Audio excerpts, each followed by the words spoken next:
In turn, tell me, when we're talking about bathrooms, I wanted an expert. So why should we be talking to someone like you? Give us a little bit of your backstory and what it is that you do around that side of things. So we've been doing bathrooms since 2012. We do about 65 bathrooms a year, Right. through all the way from Bacchus Marsh to Ballarat out to Macedon. Mm-hmm. So we cover quite a large range of area with 4 different teams. So one of the reasons we started doing bathrooms is because it was one of those neglected areas in your house. So often you overlook it, Mm-hmm. you leave mould and all that sort of stuff in the area. So with our service, obviously we walk through with our customers on what the issue is, how to address it, and where you should be heading.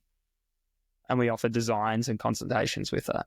Okay. The reason why we got into it was because it's a health issue, it's neglect, and it also gives you like an escape pretty much. So as if you go into your bathroom, it's a retreat. It's one of those areas you want to wake up to. You spend the most time in. You go in the morning, you brush your teeth. You go to bed, you brush your teeth, you have a shower, you go to bed. You don't want to go somewhere gloomy and dark every day. Yeah. It's not going to help with your attitude for the day. Yep. Either. So that's why it was an area that we focus on. Obviously, it's an important part of the real estate landscape, and the people that are going to tune into this are interested from a real estate perspective. And there's some things that we'll drill into that will help give the listeners and the viewers a bit of an idea of why it's important to speak to people like yourself. What skill sets, what sort of background do you have in this space, and how long have you been doing it now?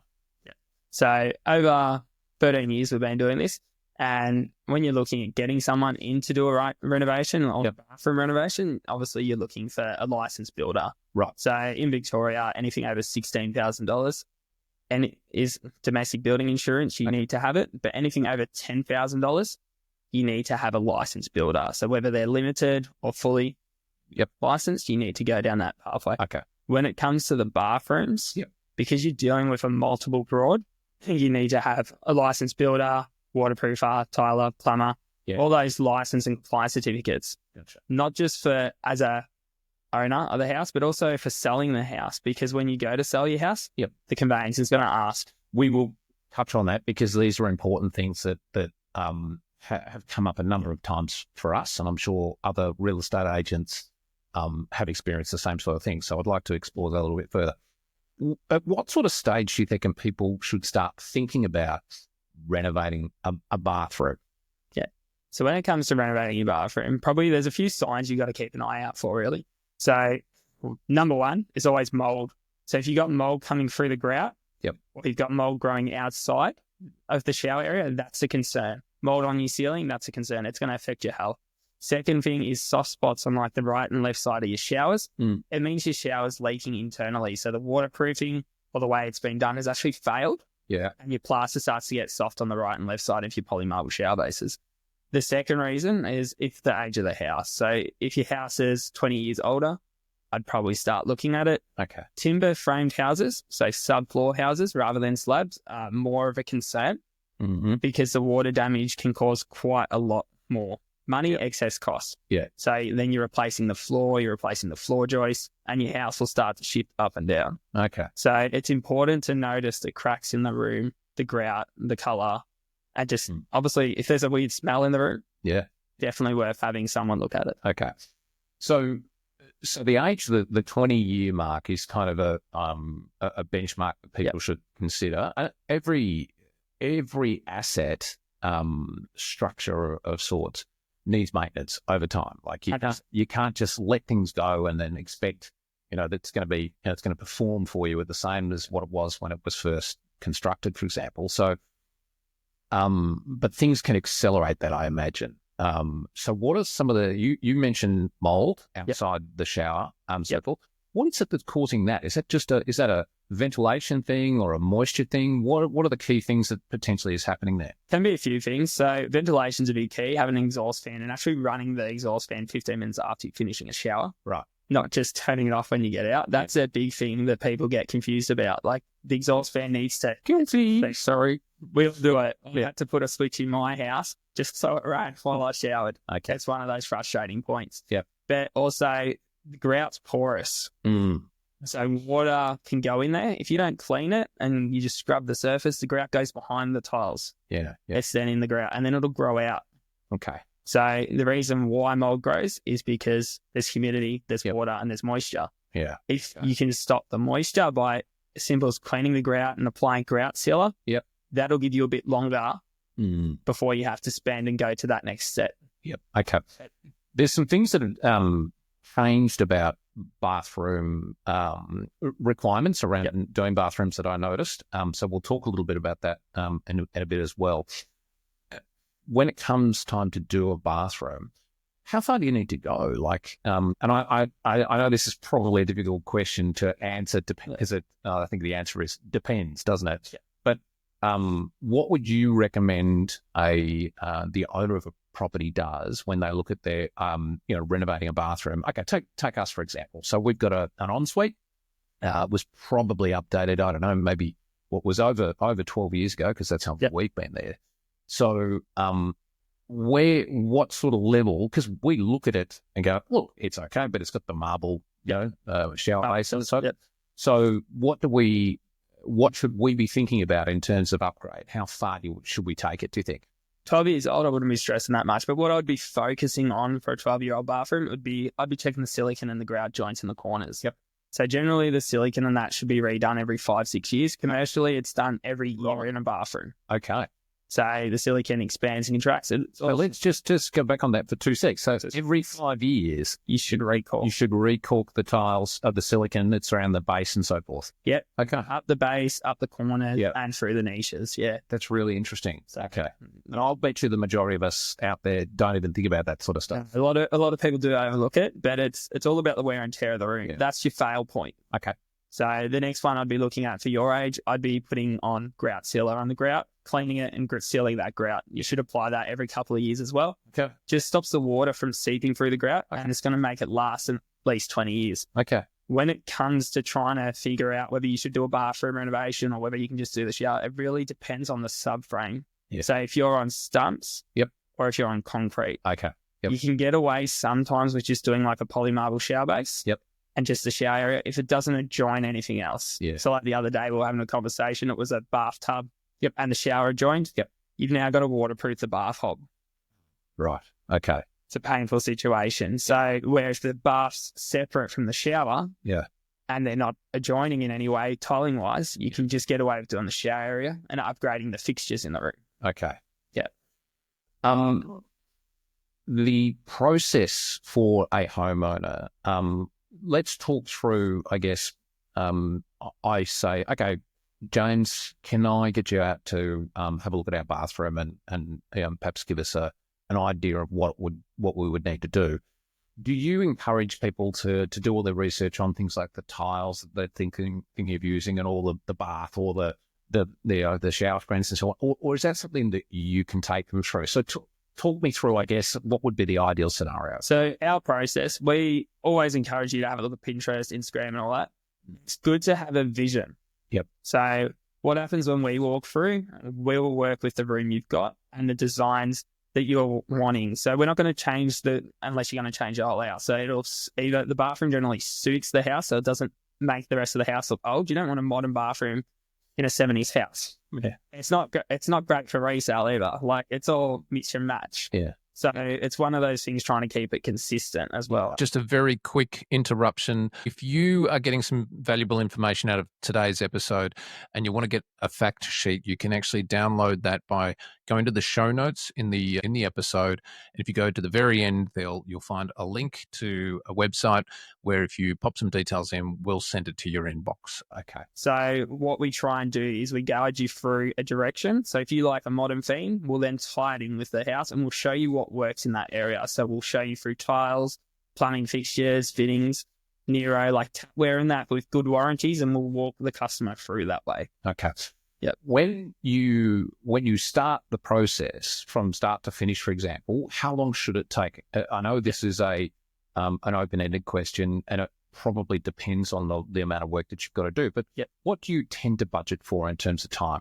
generally a standard bathroom done correctly should take 4 weeks. That's with a frameless shower screen. If you've got a semi-frame, so that's obviously got the chrome or the black around it, Yep. Generally you're looking at 3 weeks. Okay. Yeah. All right. Okay. I'm a homeowner. I've got a 3-bedroom, 1-bathroom home. How do you deal with the Situation. Yeah, because of course you still need to bathe, hopefully. So, what do people generally do in that situation? Like, because I imagine that would be a little bit of a hurdle for most people. It is a little bit, and it's funny you said that. We've had some customers shower with garden hoses before. Not ideal. They're each their own. You can hire showers and you can hire toilets. Yep. So you can get them through Kennards, you can get them through Ballarat Hire. Yep. They're not that expensive. So for a toilet, it's generally around $750 for 4 weeks. Yeah.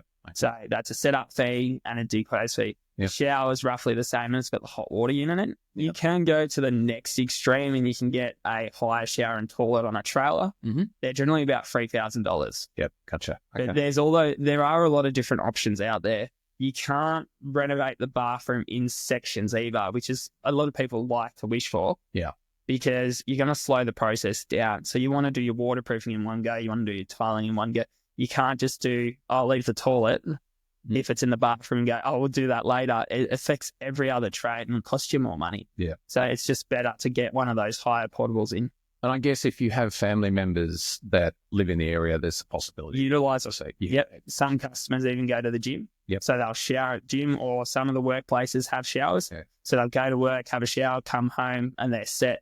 Okay. But you still want a toilet, yeah? Especially if you've got kids and so forth, that can be, yeah. So I suppose if you've got a separate toilet, it makes life a little bit easier. But if you've got young kids and so forth, it can be a real challenge. Yeah. So sometimes it might be better to wait until they're a little bit older and they've got the flexibility to have. Kids don't care about showers anyway, until they get to about teenage years. Anyway, that's another story. Okay, so what elements? That's just when it comes time to do sort of things like demos or and all that. What are the sort of things that an owner of a property can or should do themselves or could do themselves that is not potentially going to impact on the permits and the quality of the workmanship and so forth? Demolition's definitely one, but when you're doing demolition, it's good to have a guide either with your builder who you're going with for what they expect you to get done, so you don't get hit them with extra fees for not finishing correctly. Mm-hmm. Painting's always a good one. Yeah, a lot of us can just paint. Yeah, but when it comes to the rest of it, unless you've got a family member that's licensed to do a trade in that, it's very tricky. You need a licensed sparky, you need a licensed plumber. So the main ones you can do is just demo painting. You could look at getting your own skips or waste removal in. Yep. That would be probably the main 3 things. Okay. Yeah. Yeah. And let's cover off some of those risks and pitfalls. I think that you kind of touched on that a little bit more. I want to uncover a little bit more about the permit side of things, because that seems to have changed to some degree, and the licensing and so forth. Yes. So you mentioned waterproofing. Yep. The situation around waterproofing now is that you have to be a licensed waterproofer. How do you get that? Yeah, that's a tricky one. So you have to be either a licensed builder limited to bathroom renovations, or you need to be a fully licensed, or you need to be a certified and qualified tiler.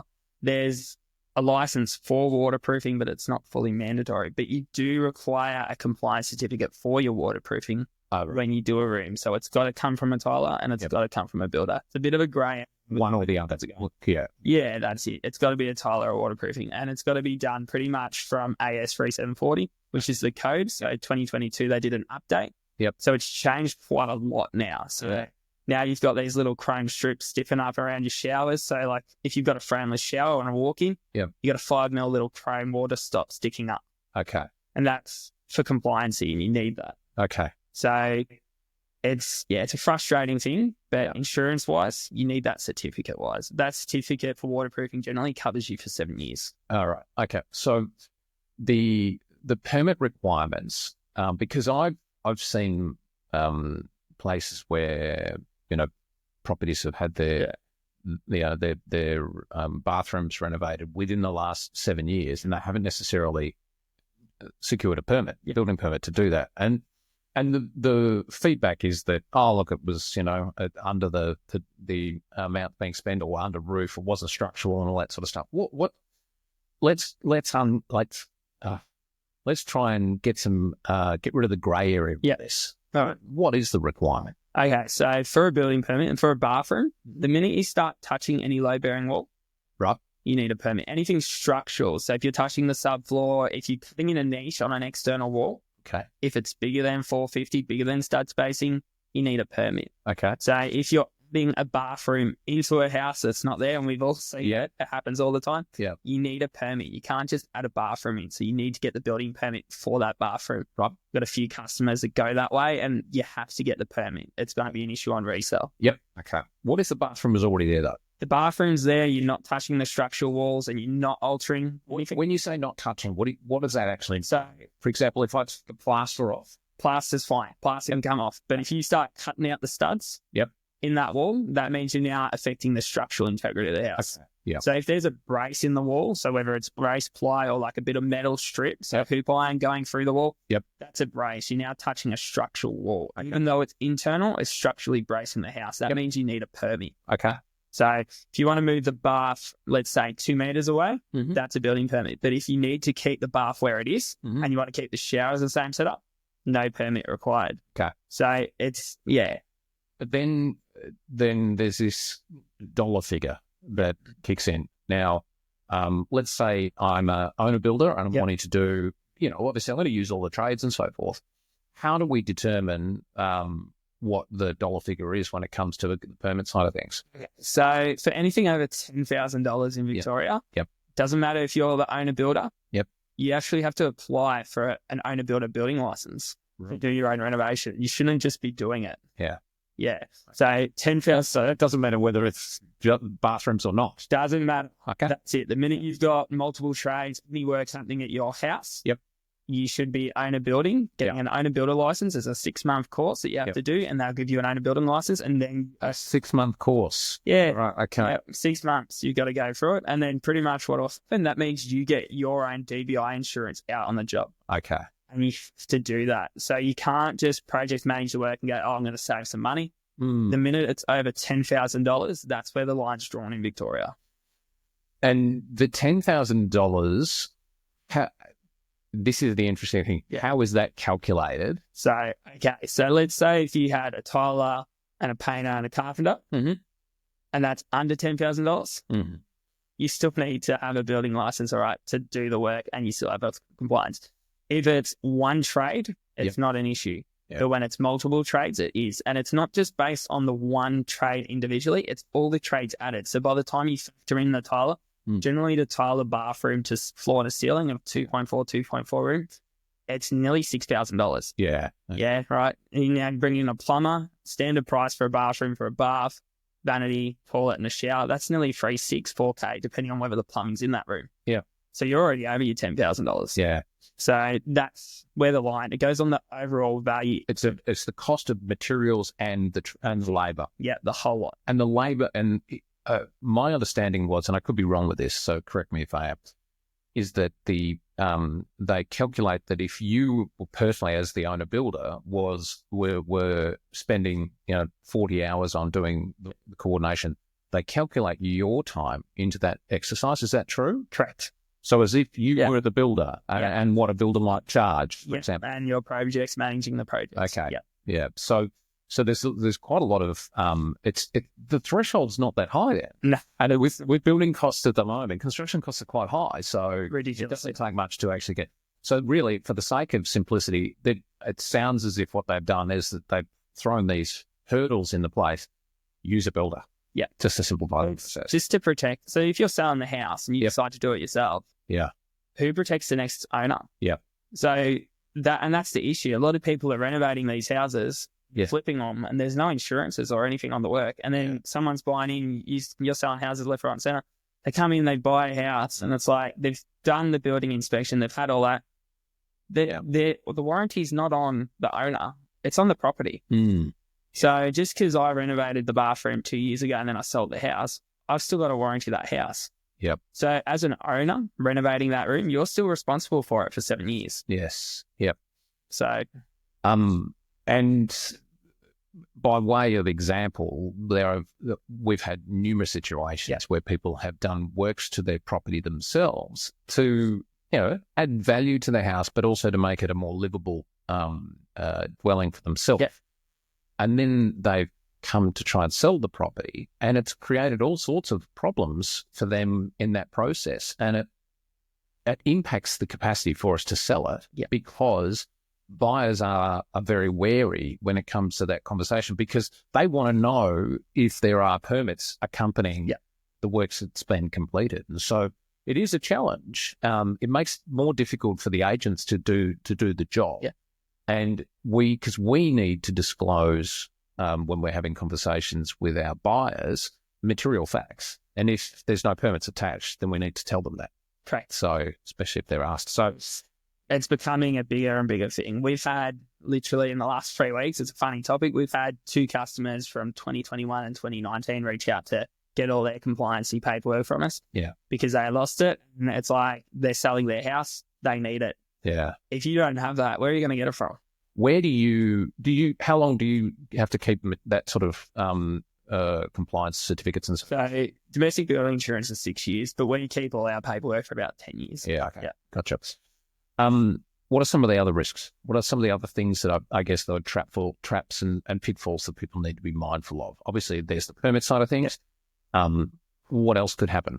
So just one of the things to be mindful of would be the structural integrity of the room as well. Okay. So if you've got water leaks and rot, a lot of people don't account that in their building process.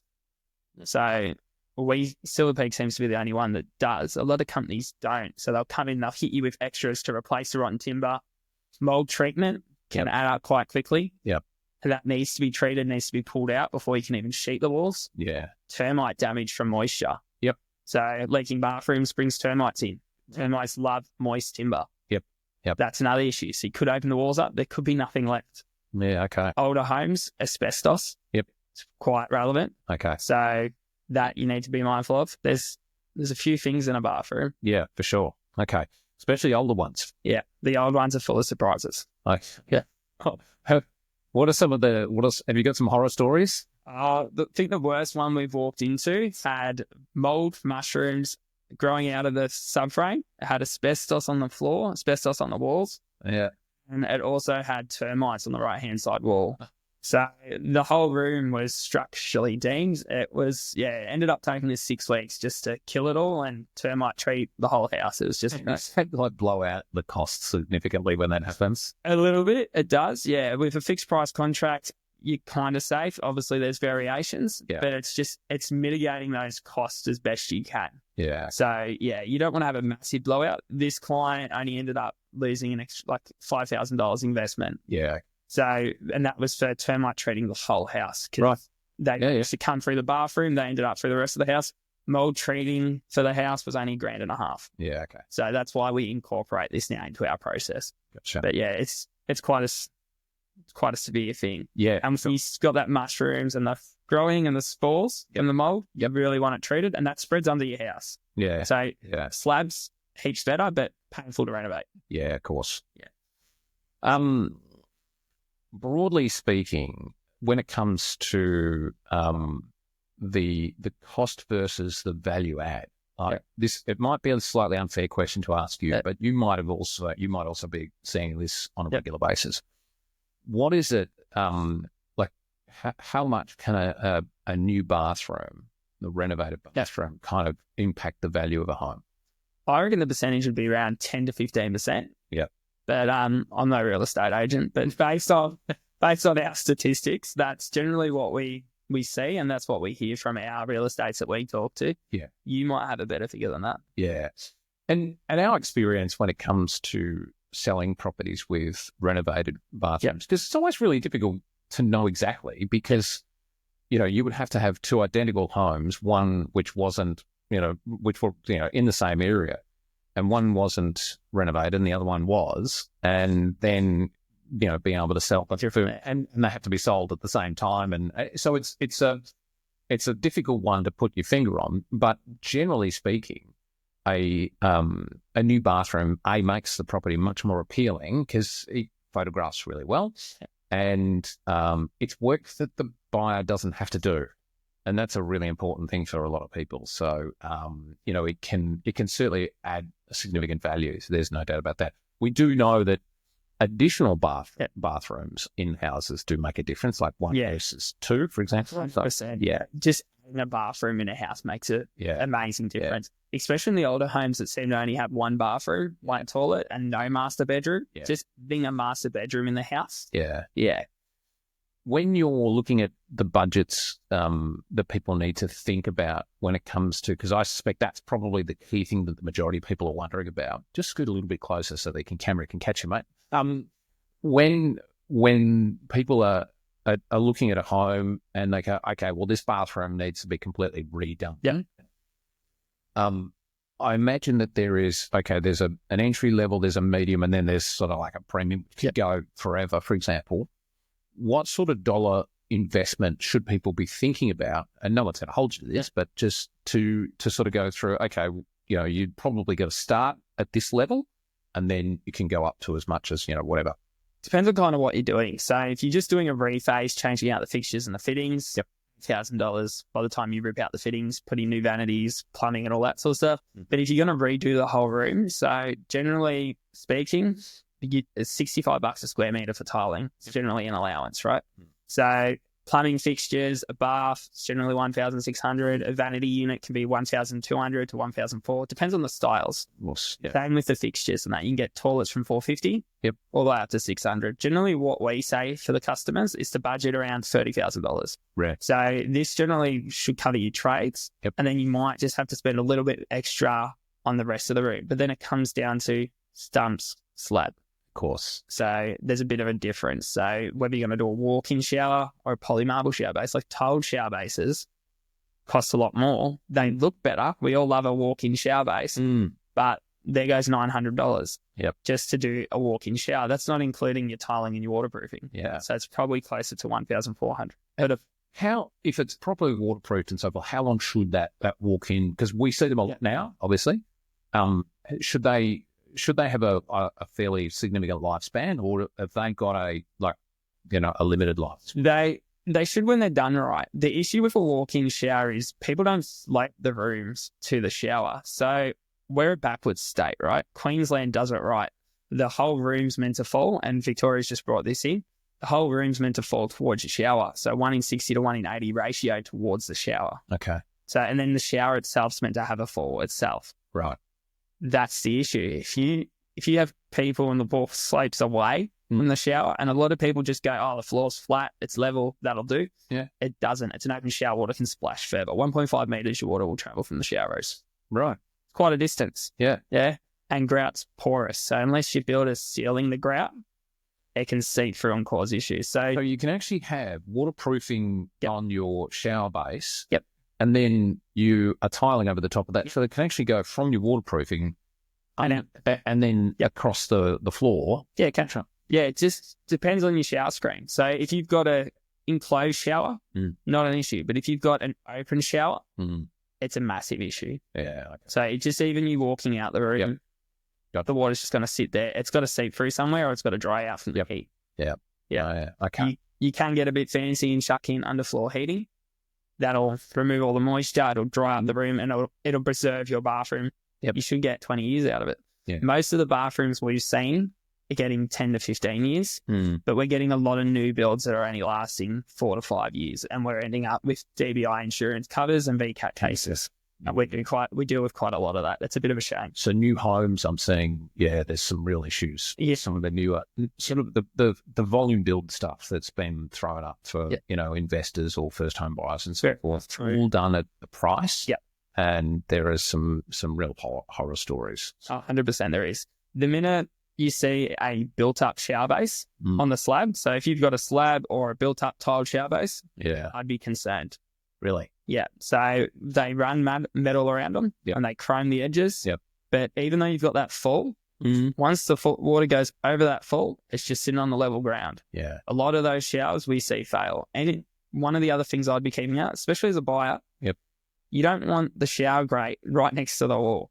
Okay, a lot of people think it's a clean finish. There's no pizza cut in the tiles. Yeah. We've all heated of the pizza cut. Yep. you want the grate off the wall, at least 50 to 75 mil over the sidewalls and the back wall, because the water's going to slope away from the wall. Yeah, gotcha. It's not going to slope to the wall and possibly go through the waterproofing, because there's different types of waterproofing. Yeah. You can go the membrane, the liquid membrane waterproofing. Right. Yep. Or you could go to the next extremes like Weedy. Yeah. So it's a German-made product. Okay. It's foam with foam. Yep. Cement with fiberglass wicks. Yep. And it's got a 10-year warranty. Yeah, okay. So it's a lightweight product. It's very resilient. And this is the stuff that's on the walls. You can just check this straight on the walls. Yeah. What about the stuff that's on the floor? So you can use it on the floor too. Yeah, okay. And it's got a better durability, and they stand behind their product. It's used worldwide. Yep. 10-year warranty compared to the liquid membranes only having a 7. Right. Okay. So massive difference. Yeah. And once the membrane fails, it's like, got it, start again. That's it. Yeah. Yeah, okay. So like, let's say, and this happens a lot, we all know this, we've got the bath. Yep. And we cut around the bath to replace the bath spout and the mixer. Mm-hmm. You can't just patch that one area. You've got to tie the waterproofing back into the rest of it. So then you're pulling more tiles off. Yeah. That's a can of worms. Yeah. So we get customers every now and then, they're like, oh, can't you just patch this one area? You can't do a compliance certificate for it. You can't warranty it. You've got to pull the tiles off around the bath. Okay. So you want to make sure if you're doing any changes or alterations that you're not disturbing. If there's existing waterproofing, you definitely don't want to be cutting through it. No. Yeah. Okay, you don't want to be wrecking it. No. On a bright side, there's new tapware now where you can just get a tap body. So like you can get a mixer and it doesn't have black, chrome or gold on it. Mm-hmm. So it's just a body. Yep. And you can get a trim kit that goes over the mixer. Yep. So now instead of changing your whole bathroom, you can just change the color of your tapware. Yep. Yep. So, okay, chrome's always going to be a safe color, but gold's currently back in. It is. Yep. Gunmetal is a short-lived thing, but if you've got the gunmetal grey, you can take those trim kits off, put a new gold one in, put a black one on. Now, it's already uplifted the bathroom. It's not going to date it. Without destroying the rest of the room. And that is, I guess, one of the other things too, is that the bathrooms can actually date in terms of the way they look, which is obviously why a lot of people, choose to engage someone like yourself to help them. So it's possible to get some minor improvements or modernisation without having to go to a complete renovation. 100% it is. Yeah. And do you do that sort of stuff from people? Occasionally get in, call you up and say, hey, can you come and we just want to lift the quality of the bathroom. It's been a 10-year, it's been 10 years since we've done any work on this. So, and you can just go, hey, yeah, we could probably get this done for, a small amount of money without having to replace all the tires and stuff. Yeah, we do. It just depends on the fixtures and the fittings, like anything. Of course, yeah. The vanity size, custom-made vanities makes it a bit tricky. Yeah. Especially when you're on an upgrade on a budget. But fixed sizes, 900, 750, 1200, you can just pull them out, swap them in. Yep. But that's assuming the tiles and that actually wrap under the vanity. So there's a few grey areas in that you want to look at before you commit to that sort of stuff. You don't want to have grout cut around the vanity. Yep. Because now you've got to get a vanity to suit that space, or you've got to get one that's slightly bigger to cover it. Yeah. So you can do that, But styling the room is probably the best way to go about it. So if you're going to renovate the rest of the house, focus on where you're heading. Yeah. If you don't want to upgrade the rest of the house, so we've got a client, she's got a 70s house. She wants it to stay together. She's going to do like fake marble on the walls, the sheeting. Okay. So the wall art sheeting, the 2 4x12 panels up to the ceiling. She's going to do that pathway because she loves the 70s look. Yep. And she wants to tie it in with the rest of the house. Mid-century. It's really in. Yeah, that's it. Popular. And she thinks it's fantastic. And Ballarat area. Yeah, we got a lot of those. That's it. And it ties in with the area you're in, ties in with the house, and she's going to do the kitchen the same style. Yeah. So it's just about tying it in with your area or your personal preference, but you can't just start and not finish. That's the tricky part when you want to sell. You've got a modern bathroom and a 70s house. Mm-hmm. It limits it, but yeah. What about the half finished job? Let's unpack that. What do you want? Are they the jobs you'd rather not do, or you just basically have to start all over again? It really depends on where it's at. So if it's not sheeted, you can work with it. You can see the plumbing, you can see the electrical, you can see the wall conditions. Yeah. You can check it and fix all the issues before you sheet. Yeah. If it's sheeted, you definitely want to be ripping the sheeting out so you can see. Because when you walk into a job, you're taking over the responsibility of those previous people. Yeah. All right. So that's a risk for you, obviously. Whatever they've done, as a builder, we've got to warranty that for 10 years. Yeah. Okay. So, yeah. Okay. So, look, a pretty complex area to be working in, as opposed to just, plonking a roof on a house. And that's definitely a fun area. Yeah, for sure. All right.